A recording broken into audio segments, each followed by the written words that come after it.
Hello dear learners, welcome back to Abid Shiksha. Today's daily news capsule is brought to you by Abid Shiksha. So let us begin. आज के जो important articles है, first is regarding the Trump writes to Iran's top leader asking him to open nuclear dialogue. ये बहुत interesting news आया है आज के पेपर में कि ईरान और US, the two bigger, very bitter enemies of each other. They have, especially the effort is coming from USA.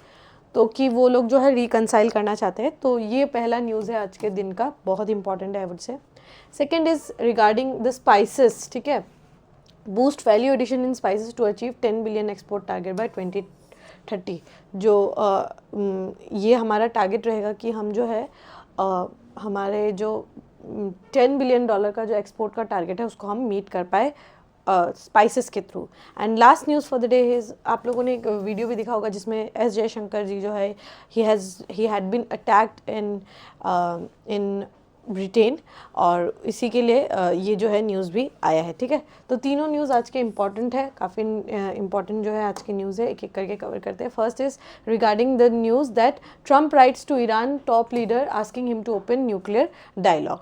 तो यहाँ पर जो है अब से it is one open secret that is known by everyone that Iran is a nuclear power. ठीक है, and US president Donald Trump wants to reconcile with him. Let us look at the news. US president Donald Trump said he has written to Iran pressing for talks on preventing development of nuclear weapons, warning it faces possible military action if not. तो उन्होंने जो है Iran को एक letter लिखा है जिसमें वो बोल रहे हैं कि they should not make or try to make the nuclear weapons or else it will lead to possible military जो है एक वॉर जो है, मिलिट्री एक्शन जो है हमें देखने को मिल सकता है. Iran's foreign minister said on Friday that the country would not negotiate so long as United State applies maximum pressure, but he was not responding directly to Trump's letter. तो यहाँ पर जो ईरान के जो फॉरेन मिनिस्टर हैं उन्होंने भी बोला है कि they won't respond to the pressure that has been created by Iran by US. उस पर वो रिस्पॉन्ड नहीं करेंगे जब तक, और अच्छे से काम नहीं करेंगे जब तक वो लोग प्रेशर जो है बहुत ज़्यादा अप्लाई करेंगे. Mister Trump's outreach marks a departure at least turn in from the hardline stand in Republican leaders' first term and could cause a rift with close ally Israel, which last year carried out bombing strikes inside Iran. तो जो अभी जो leader है ना, Republican leader, वो जो है एक काइंड ऑफ एक रिलेशनशिप बिल्ड करना चाहते हैं विथ ईरान, बट ये जो है ये उनके जो क्लोज एलाई है इसराइल, इनको पसंद नहीं आएगा, बिकॉज इसराइल और ईरान जो है बहुत they are very very bitter enemies in the Middle East. तो ये तो एक जो है प्रॉब्लम हो सकता है.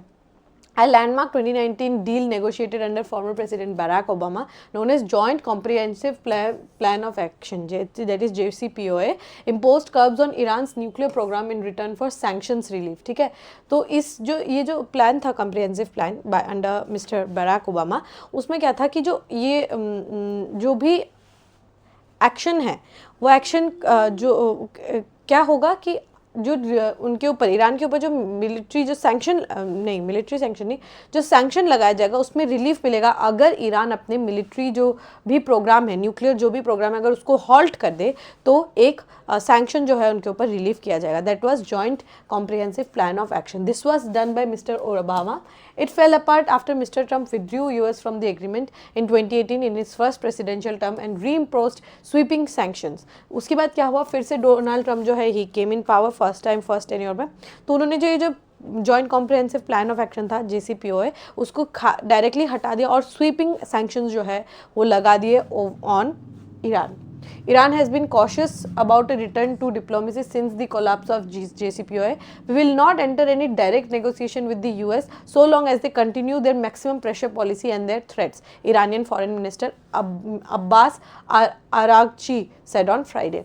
तो अब जो है both the countries they are not with each other, और वो जो है यहाँ पर जो है काफ़ी जो डायरेक्ट थ्रेट्स जो है हमें देखने को मिल रहे हैं. Speaking on sidelines of an organisation of Islamic cooperation meeting in Jeddah, Mr Araghchi also warned that Iran's nuclear programme can not be destroyed through military option. यहाँ पर और इन्होंने सीधा भी कहा है कि ईरान का जो भी मिलिट्री एक्शन है ये आपको देखने को नहीं मिलेगा आप जो है जो ईरान का जो न्यूक्लियर पावर है आप उसको डिस्ट्रॉय नहीं कर पाएंगे मिलिट्री ऑपरेशंस के थ्रू, जो है आप ईरान के मिलिट्री को न्यूक्लियर को डीन्यूक्लियराइज नहीं कर पाएंगे, ठीक है, ये दिस इज़ नॉट पॉसिबल, ठीक है। तो ये एक इम्पॉर्टेंट न्यूज़ था आज के पेपर में। एंड ईरान और यूएस जो एक बिटर एनिमीज़ है वो जो है कॉन्टिन्यूएशन हमें देखने को मिल रहा है। और यहाँ पर अगर ये डी एस्केलेशन जितना समय तक होगा, de escalation is very much needed here, both the parties they should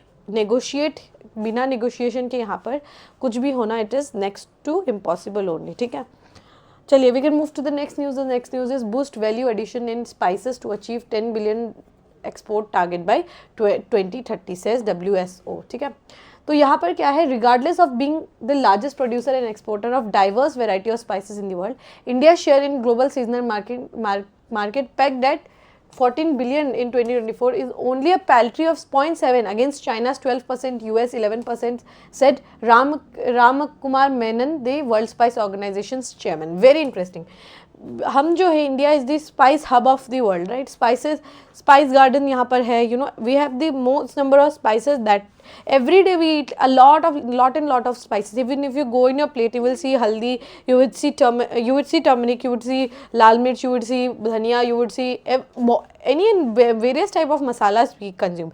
लेकिन हम जो है हमारे ग्लोबल वर्ल्ड में हमारा share of spices is merely 0.7. If you see China का share is almost near 12%. US का share is almost 11%. These two countries don't even consume a fraction of masalas that much we consume. तो हमारे पास जो है इतने मसाले, इतने variety होने के बावजूद भी we are not able to leverage at that front कि हम spices पे जो है ज़्यादा फोकस नहीं कर पा रहे हैं. India currently exports 1.5 million ton of spices of all kinds, worth 4.5 billion, commanding a quarter of global spice mark value at 20 billion. तो हम जो है 1.5 million टन का जो स्पाइसेस है वो एक्सपोर्ट करते हैं और यहाँ पर क्या है it is really less. Mr. Menon said currently 48% of India's spice exports were value added products while remaining bulk hits the market as culinary whole spices. तो हमारा जो वैल्यू एडिशन है ना, जैसे कोई भी एक मसाला ले लेते, लेट्स से गार्लिक है, ठीक है, तो गार्लिक पाउडर, जब गार्लिक को अगर हम रॉ अगर हम बेचेंगे तो उसका वैल्यू उतना कम रहेगा, लेकिन आपने गार्लिक को गार्लिक सीजनिंग के रूप में या फिर आपने कुछ अर्ब उसका बना दिया या फिर आपने कुछ सीजनिंग बना दिया उसका कुछ और, ठीक है, या फिर लेट्स से आपने कुछ और टाइप के 5 स्पाइसेस बना दिए तो वो बहुत ज़्यादा वैल्यू में बिकेगा, ठीक है।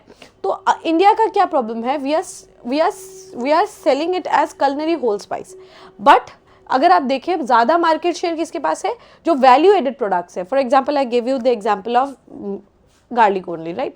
तो वैसे ही जब हम वैल्यू एडिशन नहीं करते ना तो उसका प्राइस बहुत कम रह जाता है, तो इसीलिए हम जो है होल स्पाइसेस पे ज़्यादा फोकस करें, we should focus on the value addition also to achieve the Spices Board of India export target of 10 billion by 2030 the country share in value added spices should rise up to 70%, he opined. यहाँ पर हमारा जो value added जो spices में जो हमारा value addition का market है उसको हमें इंक्रीज करके we have to increase it by 70%, तभी हम जो है हमारा जो टारगेट है 2030 तक $10 बिलियन का, तभी हम उस मार्क को टच कर पाएंगे।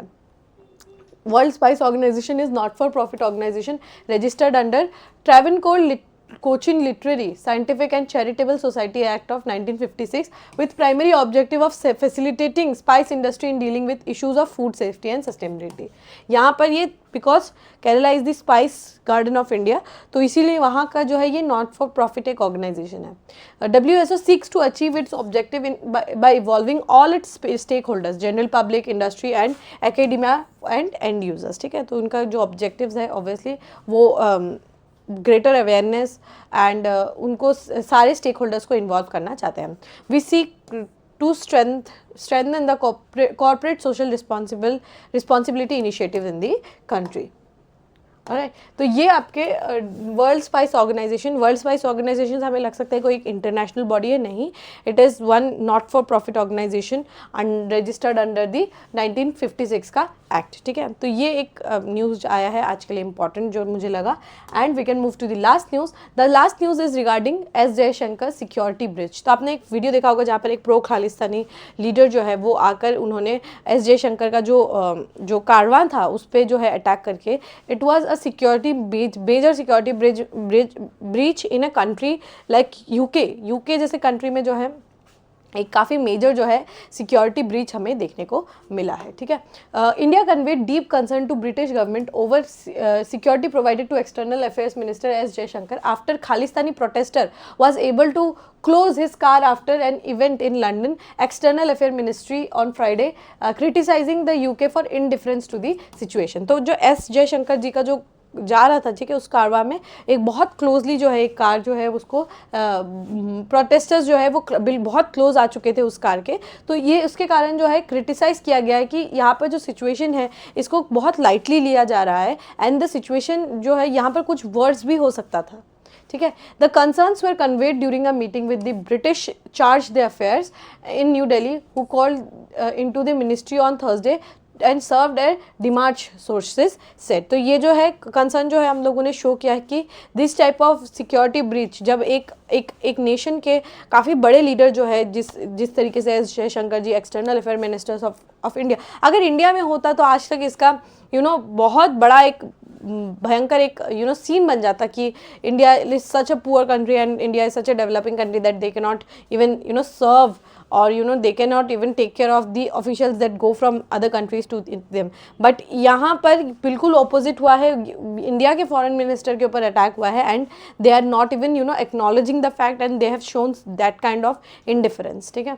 The fresh comments by ministry on Friday indicate a further escalation in New Delhi response to the incident with demand UK to show sincerity and action against the culprit. तो यहाँ पर बिल्कुल साफ शब्दों में कहा जा रहा है कि मिनिस्ट्री ने और एक जो है रिटन में लिख के भेजा है कि यहाँ पर यूके को सिंसियरिटी दिखाना चाहिए और एक्शन लेना चाहिए against the culprit. India Canada अगर आप देखें रिलेशन तो ये बोन ऑफ कंटेंशन रहा है बायलैटरल ट्राइज को लेकर, और ये क्योंकि खालिस्तानी लीडर्स जो है यहाँ पर इन्वॉल्व है इसीलिए आप देख पाएंगे कि क्योंकि पुअर रिलेशन है कनाडा के साथ तो इस टाइप का एक इशू जो है वो क्रिएट हुआ है।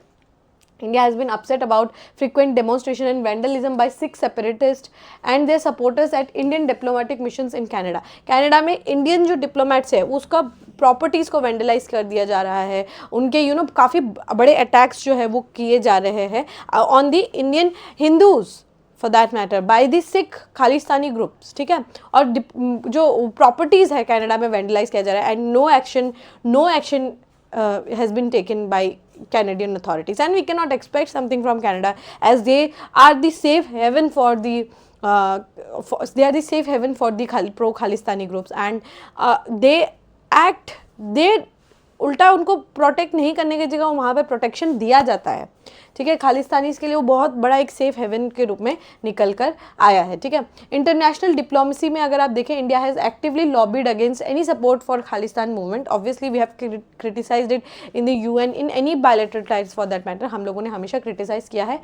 The issue can impact India's diplomatic relation with countries that may be seen as supporting the movement और providing platform for Khalistani separatist. Very true, बहुत सारे वेस्ट की कंट्रीज़ में खालिस्तानी जो ग्रुप्स है उनको सपोर्ट किया जाता है एंड वहाँ पर जो है काफ़ी उनको प्रोटेक्शन के रूप में उनको दिया जाता है, और यहाँ पर भी आप देख पाएंगे कि यूके गवर्नमेंट का इनसिंसियरिटी भी यहाँ पर काफ़ी ज़्यादा झलकता है, ठीक है। सिक्योरिटी कंसर्न्स देखिए अगर the Khalistan movement has led to security concerns within India with periodic outbreaks of violence and terrorism in Punjab के स्टेट पे भी बहुत ज़्यादा वायलेंस जो है ये आपको देखने को मिलेगा। Addressing this concerns can strain India's resource and attention, very very very top issue है। और यहाँ पर देखिए अगर आप the role of diaspora, the Sikh diaspora particularly in countries like Canada, UK, US and has played a role for advocating Khalistan. This can influence relationship between India and these countries. तो ये खालिस्तान का जो इशू है उसके कारण हमारे बहुत सारे देश के साथ रिलेशनशिप ख़राब हुए हैं, specially with Canada. And then again security concerns है, हमारे जो बायलैटरल इशूज़ है हम उस पर डिस्कस नहीं कर पा रहे, ठीक है। हमारे कंट्रीज़ के साथ रिलेशन स्ट्रेन हो रहे हैं and these are the role of diaspora जो काफ़ी इंपॉर्टेंट रोल प्ले करता है। लेकिन क्योंकि सिख पॉपुलेशन इतना ज़्यादा है, specially not all the Sikhs, लेकिन बहुत सारे सिख जो है जो कि खालिस्तान की तरफ उनका झुकाव है, वो जो है वहाँ पर बैठ के they operate and they try to cause some or the other issues in India. तो ये काफ़ी एक बड़ा इशू रहता है और इसको हमें सारी कंट्रीज़ को मिलके एक साथ बैठकर we have to discuss and solve this problem. And सिर्फ और सिर्फ इंडिया को नहीं, यहाँ पर बहुत सारे देश को, मतलब they should also show their sincerity towards India. ठीक है, तो ये एक बड़ा इशू प्रेवलेंट रहता है. खालिस्तान का जो इशू है ये काफ़ी ज़्यादा यहाँ पर प्रेवलेंट रहता है. ठीक है. All right, with this we have come to end of today's discussion. Before ending this discussion, as today is 8th of March and today is Women's Day, I would wish you all the women a very very happy Women's Day. And for आज का दिन, it is a really really remarkable day because women has always from the time being they have done so much for themselves only, and they are उनका जो contribution है to the society is immense. They are the 50% of the population and their efforts count every day.